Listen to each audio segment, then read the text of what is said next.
Hi beautiful people, welcome back to Kate's Space. Welcome if you're new. I'm Kate of Pixie Designs and this is my space. Thank you for just popping in. I hope everybody is well, and if you saw the beginning of this making this journal for Junk Journal January, then this is the second half because it got so long. If you don't know what Junk Journal January is, I will link everything below, but it's a month-long journaling kind of challenge. It's run by Meg Journals in collaboration with Get Messy, and you can sign up. It's completely free, but that gives you the prompts and the opportunity to join in a live journaling session halfway through the month. It's a really brilliant collaboration, and yeah, I highly encourage you if you're wanting some inspiration and wanting to get involved in a journaling challenge. This is one of the ones I would highly recommend. And so this is my journal for Junk Journal January, and this video is going to basically be me finishing it off, putting the pages in, and getting ready for the new year. Okay, so let's get stuck into it. Okay, so we need some papers.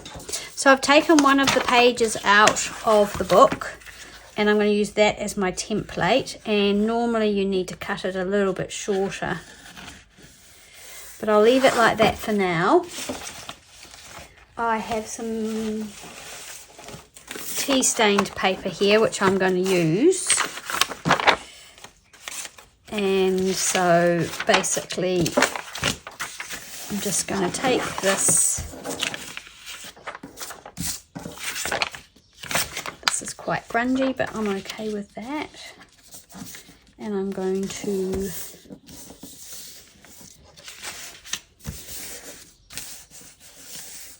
I might leave the length of things so that I can then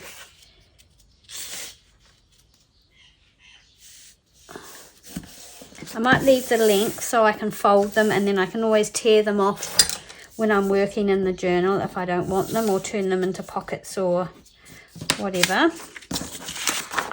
So that's the height I want. I think I will tear the pages.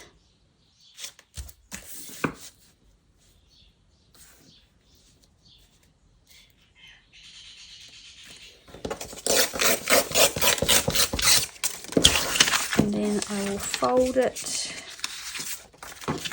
to match this one.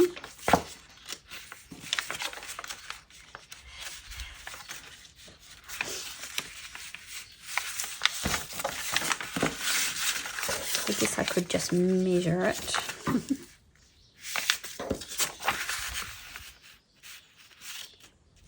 A little bit longer.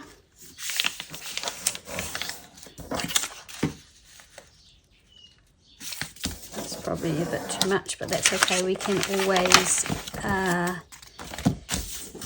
trim them down. So I'll take this fold in a little bit more because I think I've made that too sticky outy. Right, so there's one, and this will be two. I'm wondering, do I want 2 or 3 signatures? Maybe I'll do 3. And for this one, I'm just going to be lazy. I'm going to fold it and then I'm going to trim it. This is probably an easier way to do it. And take the bottom off.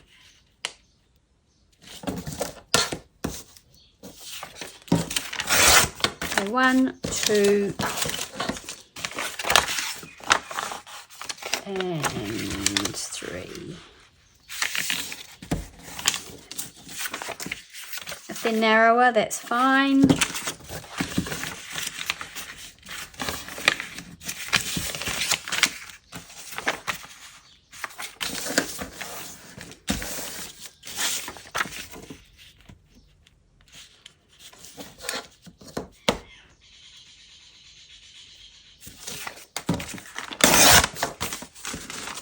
Okay, so that's 3 signatures. So that is already 1, 2, 3, 4, 5, 4. That's already 16 pages, isn't it? 3, 4, sorry, 12. 12 pages already. Right. Some book page, I think would be good. I'll collect some stuff up and then I'll come back. I've collected up a few more papers. Nothing outstandingly exciting.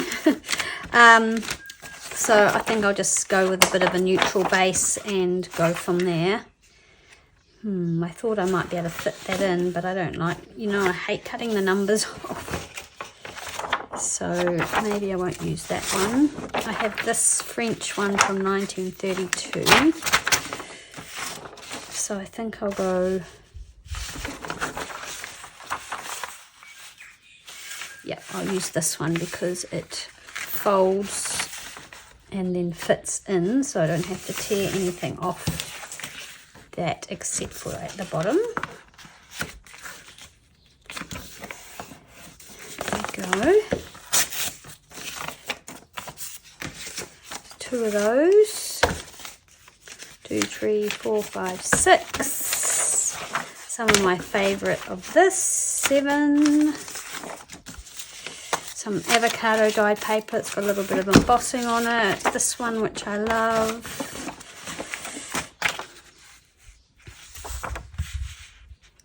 Don't know what I've done with my template.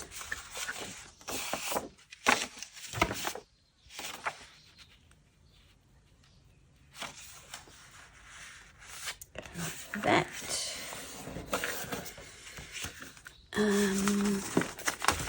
Some music.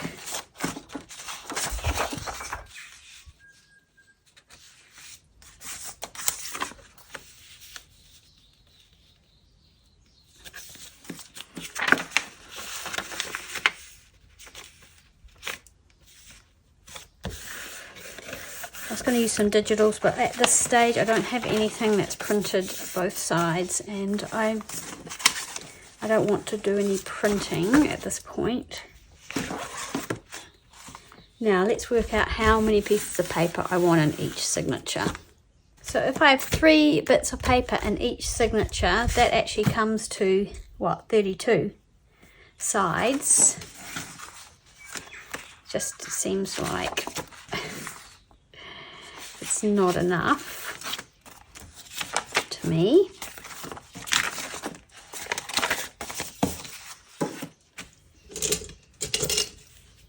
Just does not seem like enough.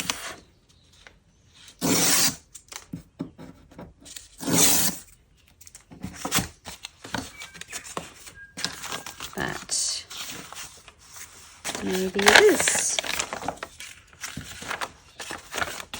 So maybe that's why you should go with 2. That pink one kind of is out of place because everything else is neutral. I wonder if I should have another pink one.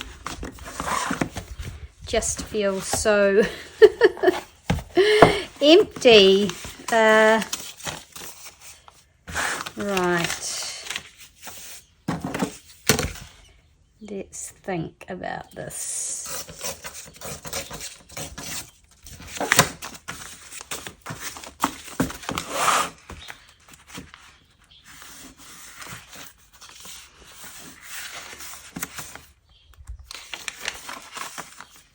Because sometimes you're going to do double page spreads. Right, I'm going to get some more avocado dyed paper. Okay, so I've got a pink envelope that I'm going to use. Hopefully that fits in. Yes. And I've got some of this in fluffy paper here, which I'm going to use.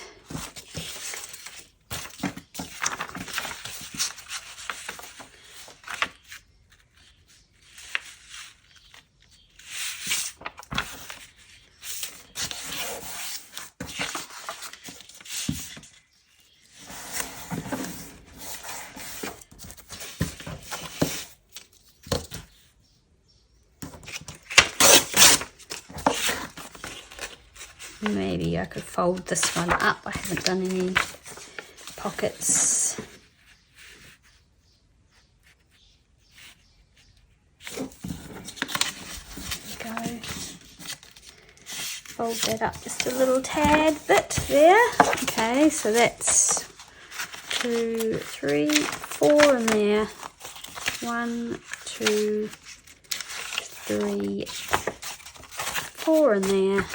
And 1, 2, 3, and this is going to get some braille.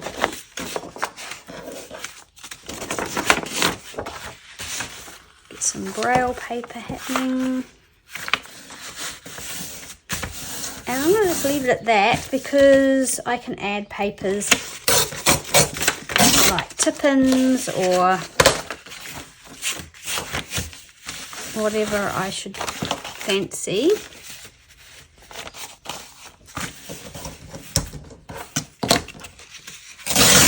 So there's not a lot of variation in the paper sizes. I'm happy about that. I'm okay with that. I might actually have an envelope to start with. Although I can just make that a flip, so maybe I will do that when I'm actually working in it. Yeah, I think I will. Okay, so that's very, very simple. And so I have basically 4 pages, 4 pieces of paper in each signature. Yes.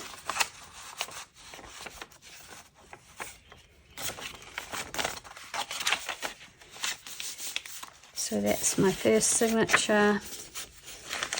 And I'll just paper clip them now. Oh, I'll do it. No, I won't. I'll do it when I sew them in.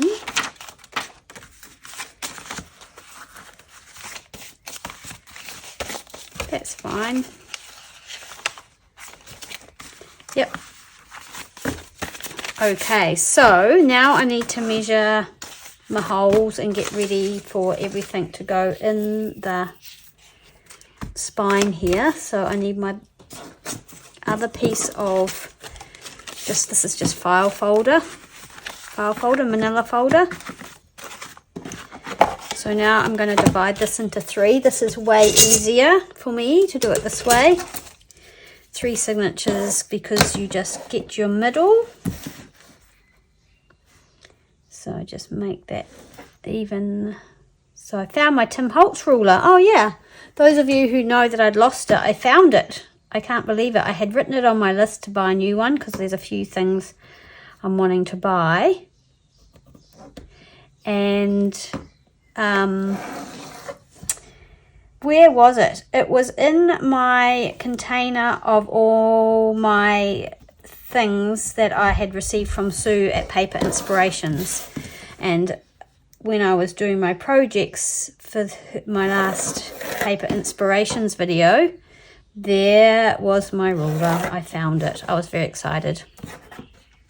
So I crossed it off my to buy list.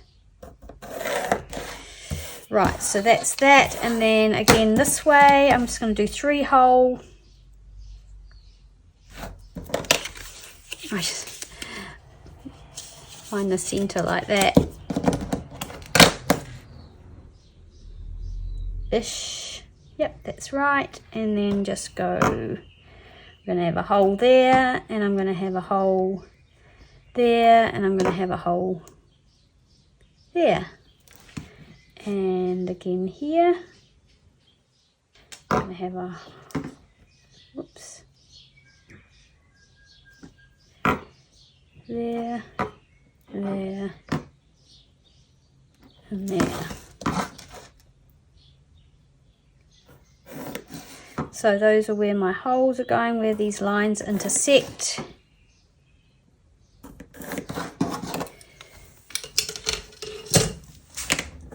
And get my groshy mat out. And my tin of binding stuff. Right, so I'm going to put the holes in here. I'm deciding where the top is, so right top there. And I'm going to punch the holes. One.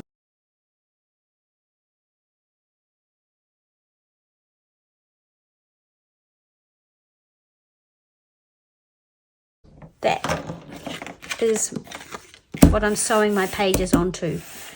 Then I want a scrap piece of paper.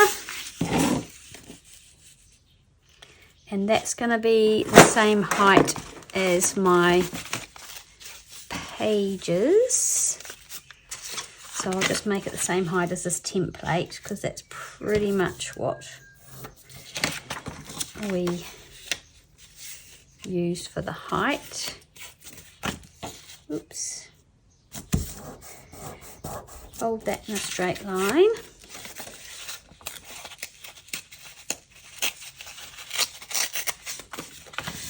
And I'm going to fold it again this way, and then I'm going to write top, because you want that to always be your top. I'm going to find the center of this, line it up with the center of my template, kind of have a look and see if it looks about right. Yep. And then mark where the holes are going to go in my pages. They're going to go there, where that fold and the line intersects. Top. That is that template. Right, but we need something to hold this into here. So it needs some fabric. And other thing I need to decide, is the fabric going to go over my end papers, or are my end papers going to go over my fabric?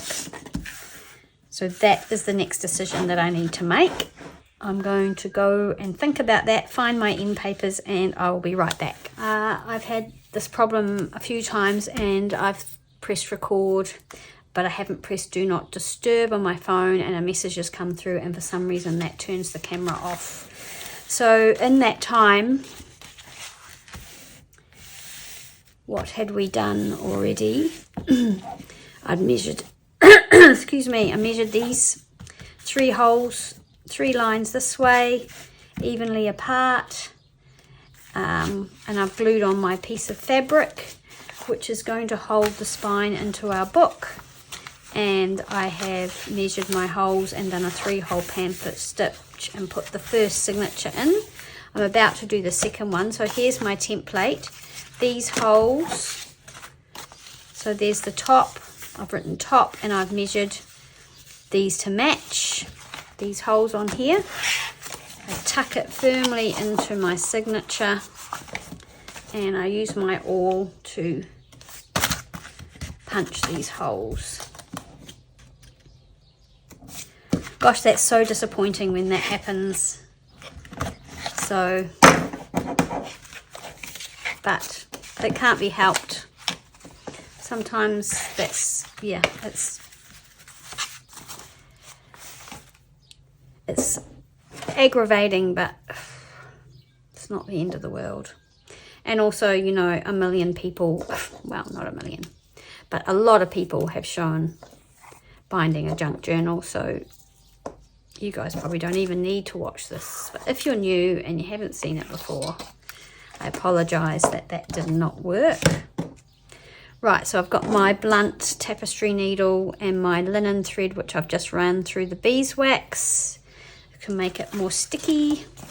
And I'm going through my center hole, and then I'm finding the center hole of the middle line here. I'm just punching it through the fabric so I can see it. Right, and I'm going through the fabric here. Then I'm going up to the top hole.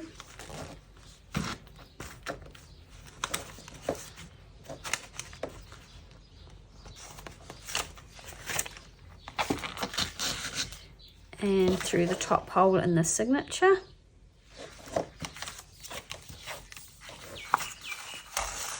Then I'm skipping the middle hole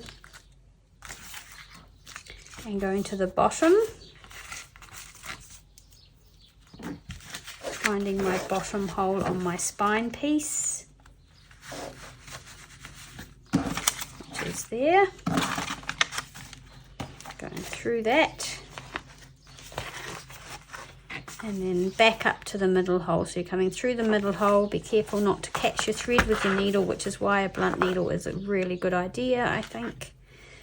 And then also through the middle hole of your signature,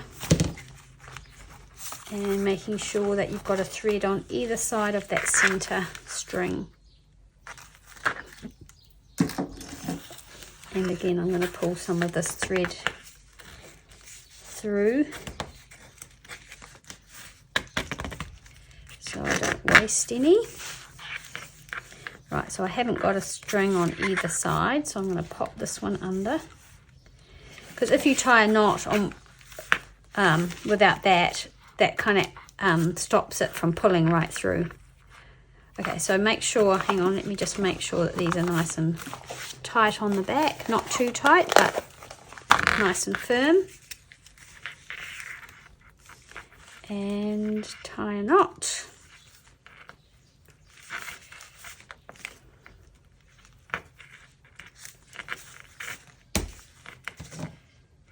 There we go. That's the second one in.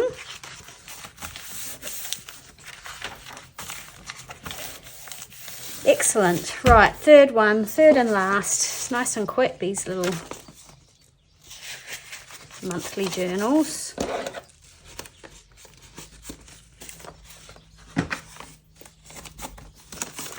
Obviously Meg from Meg Journals has a video making her journal for the collaboration, and probably quite a few other people will. So don't forget to sign up and check out what everyone's doing to get ready. Use the hashtag when you make something so that we can see what you make. Oh, whoops, I didn't put anything on the other side. Okay. More string, thread, linen thread.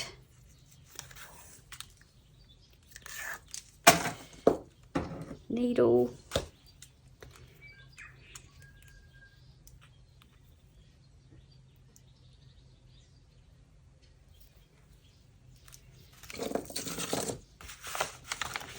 Right, through the center.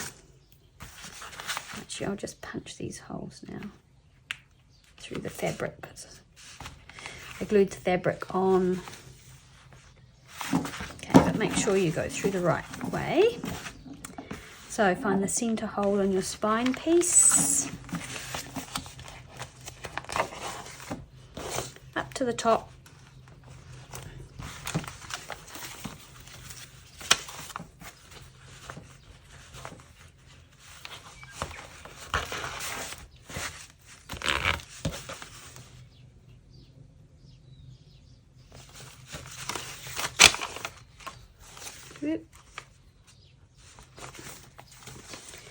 Okay, so that one has moved.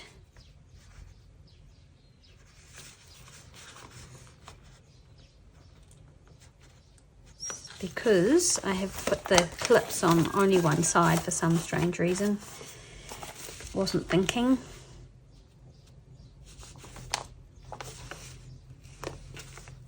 There we go. Just be patient. If you can't find the hole, don't get too exasperated. Okay, right, skip the middle one down to the bottom.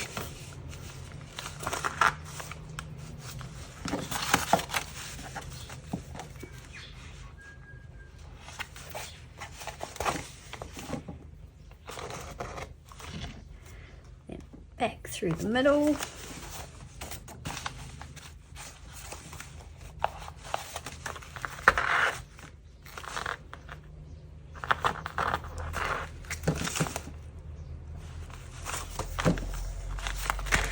Right, perfect.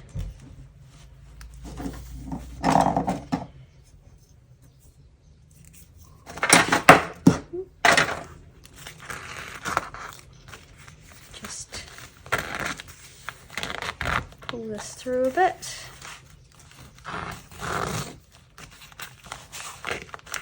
Okay, and then just make sure they're nice and firm on the back,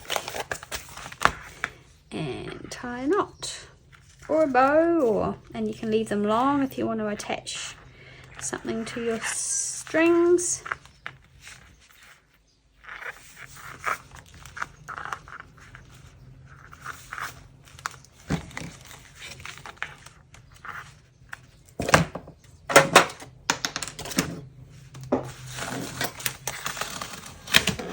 Okay, right, so great, done. Where's our little book? Here it is. Now, these are going in here. This is going to get glued in like this. Hopefully, we have a little bit of poking out there, but I'm not too worried. And are we going to put, this is the question, is the fabric going to go over the top or underneath? I think I'm going to put it underneath. I normally do. I very rarely have my fabric over the top. I don't know why. Maybe I should do that because I don't normally.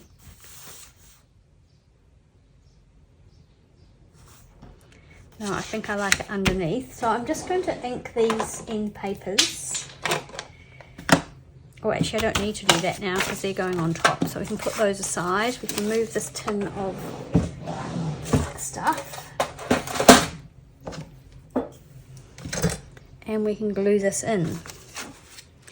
So I want to make sure that this here is really well aligned with this spine bit here.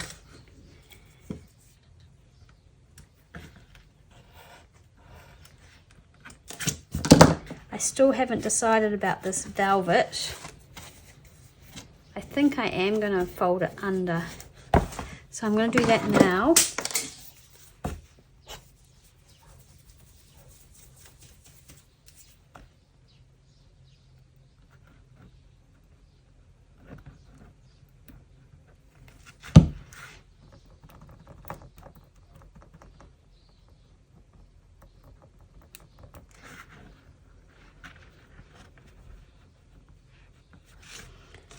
Might make that a bit bulky in there, but yeah, so it might make the crease here a bit bulky, but it'll be neater, I think.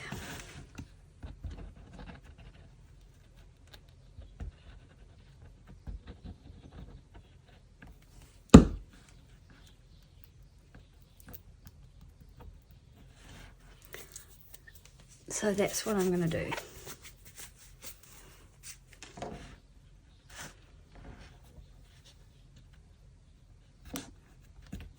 Because I know that velvet's notorious for fraying. Okay. Right.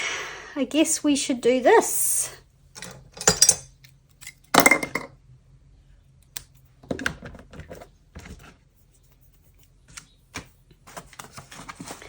Right, I'm going to put a good amount of glue on my spine.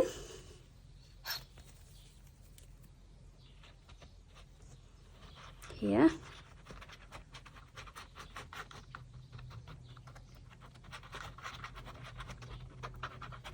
If you have Fabri-Tac or the Beacons glue, they dry faster. This does take a little while to dry. I think it's faster to dry than like a PVA. A PVA is perfectly good. But again, it's just patience with those glues because they take a bit longer to dry. I'm actually going to use my silicone spreader rather than my finger.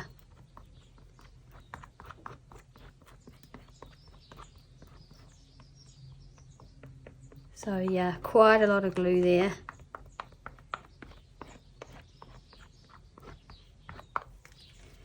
And then I want to line it up so it's nice and straight.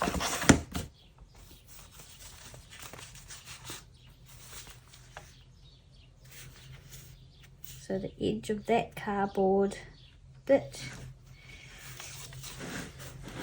is very hard not to lean over. So that goes there. That piece goes there. I think that's pretty straight, is it?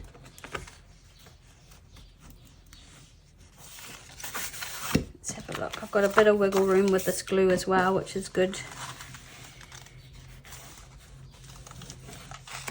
I think that's okay actually. Let's just close it and see. Yeah, I think that'll be fine. Okay, so that's glued in. Just grab your bone folder or something between, and just get between your signatures and give it a good old squishing down.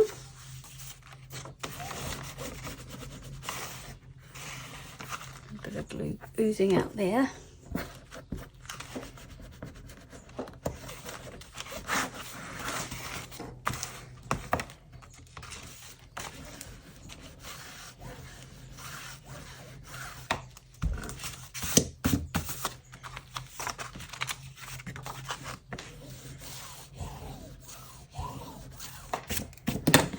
Okay, now I'm going to do the rest of it. I'm going to put some glue in that little hinge gap and push the fabric into there.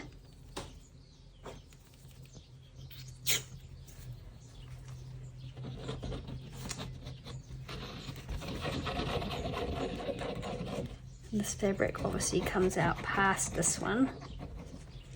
Probably doesn't need to be this wide, but it will be really strong.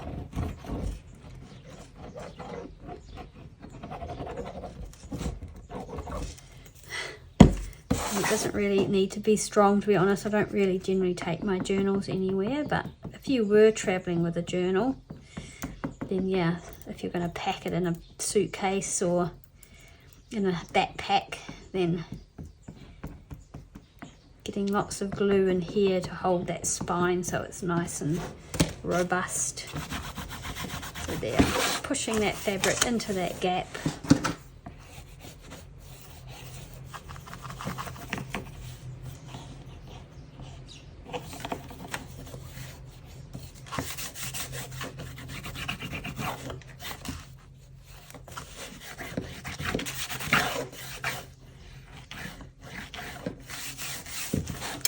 Go, and this one,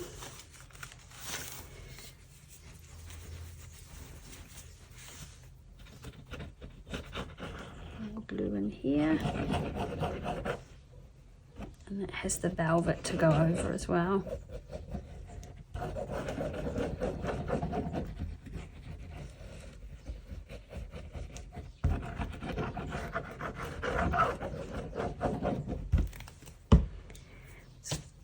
Smush it around a bit, spread it round.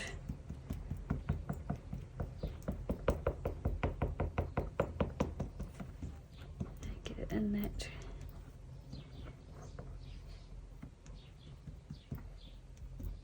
gap there.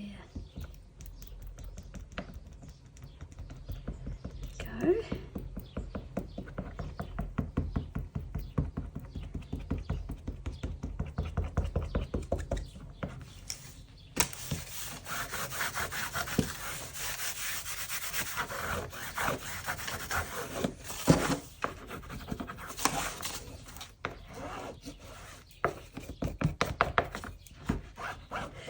Push it into that hinge gap.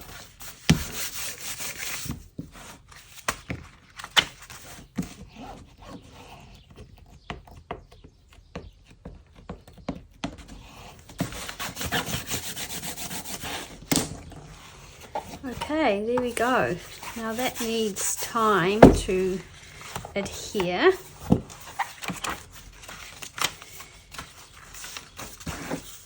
So we're going to leave it alone.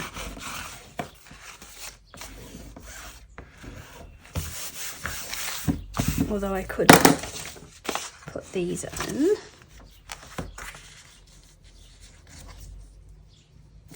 Yep, I'll put my end papers in. So I'm going to use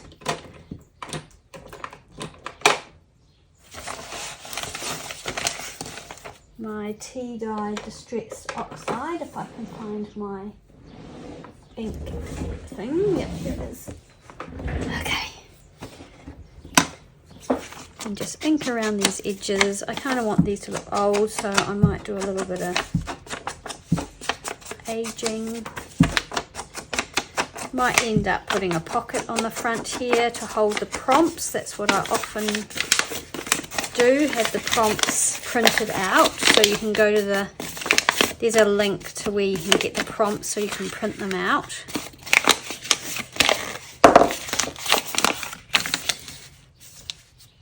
Okay, and I actually think that glue stick will be adequate for this. It's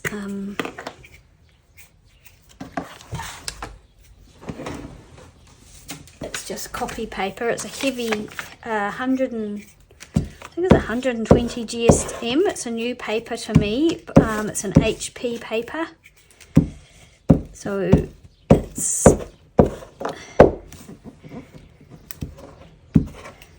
sort of a compromise for me between the really amazing Epsom presentation or sort of inkjet photo paper and just a normal copy paper.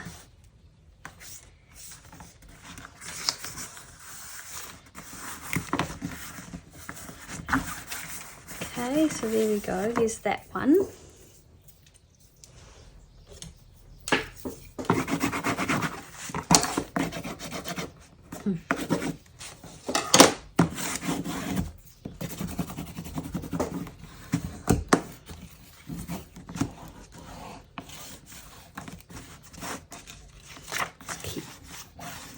Pushing those down. They're not going anywhere. Okay, and then this one on the back.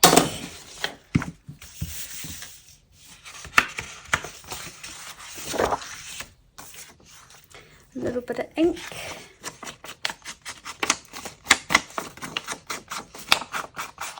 And there's nothing to stop you if you decided at a later date when you put your end papers in you don't really like them to go over the top of them with something, a pocket or an envelope or a flip or some more papers, some collage, anything.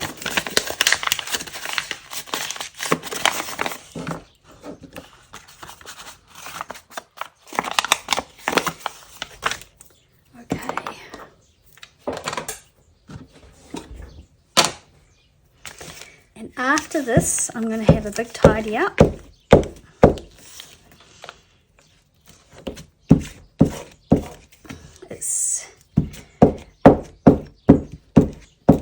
I find it quite challenging hopping between lots of projects. So I'm doing this one. I'm still working on that garden journal, which was meant to be a garden planner sort of thing, but it hasn't really turned out to be a planner.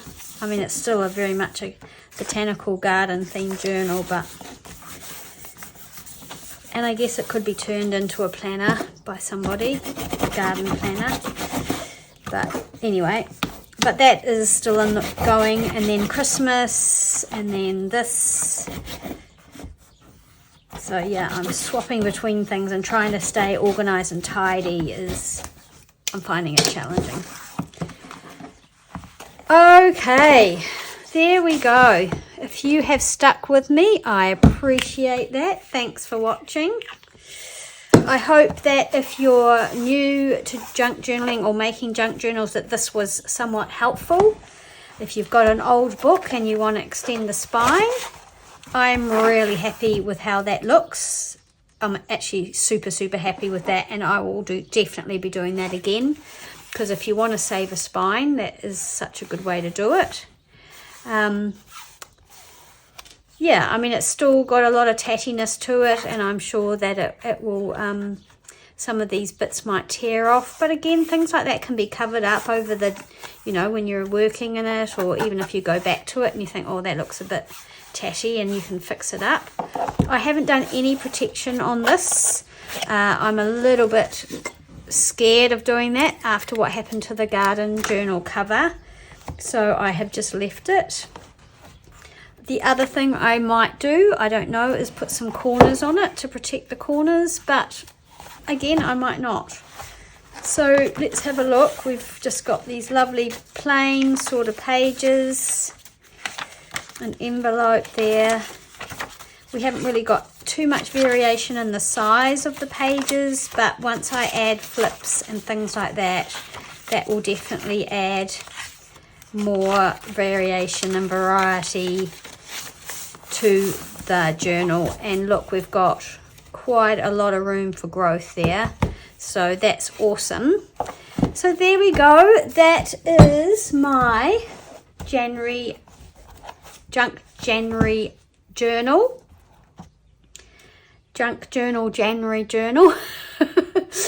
And I'm really happy with it. I can't wait to start working in it. Thanks so much for watching. If you've enjoyed it or you've learnt something, please consider giving this video a thumbs up and subscribing. It helps people find me, and it helps YouTube put this video in front of people who might find it interesting, so I'd appreciate that. Thank you so much for your support. Thanks for hanging out with me, and I'll see you again soon. Bye.